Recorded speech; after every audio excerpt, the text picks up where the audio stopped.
மலரு சிவப்பதி வீட்டுக்கு வந்திருக்காங்க.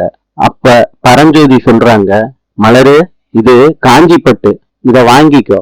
கல்யாணம் காட்சின்னா தானே பட்டு புடவை கட்டுவ. அதுக்கு மலரு சொல்றாங்க, பட்டு புடவை இல்ல, என்னமா இருக்கு. சிவப்பதி ஐயா மந்திரியா போறாரு.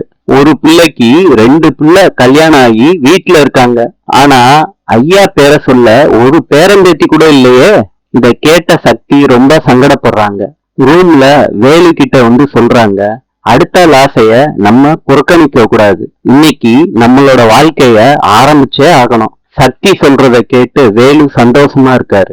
மீனாள் ரூமுக்குள்ள வர்றாங்க. அப்ப சேரன் செல்போனை நோண்டிக்கிட்டு இருக்காரு. மீனா மனசுக்குள்ள நினைக்கிறாங்க, அத்தா நம்மள கண்டுக்கிறவே மாட்டேறாரு அப்படின்னு நினைக்கிறப்ப மீனாளுக்கு வாந்தி வருது. சேரன் என்னமோ ஏதோன்னு நினைச்சு மீனாள் பக்கத்துல வர்றாங்க. அப்ப மீனாள் சொல்றாங்க, நீங்க என் பக்கத்துல இருந்தா எனக்கு எதுவுமே நடக்காது. சேரன் கேக்குறாரு, ஏன் மீனா, இன்னும் டாக்டர் கிட்ட செக்கப்புக்கு போகவே இல்ல. இப்படி நீ உடம்பு சரியில்லாம இருக்க கூடாது. காலையில டாக்டர் வீட்டுக்கு போறோம், இது கன்ஃபார்ம் மீனா அப்படின்னு சொல்லிட்டு சேரன் படுக்கிறாரு. மீனாள் மனசுக்குள்ள நினைக்கிறாங்க, டாக்டர் கிட்ட போனா என் கர்ப்பம் பொய்ன்னு தெரிஞ்சிருமே. இன்று இந்தியாவின் முதல் ஜனாதிபதி டாக்டர் ராஜேந்திர பிரசாத். நாளை சந்திப்போம்.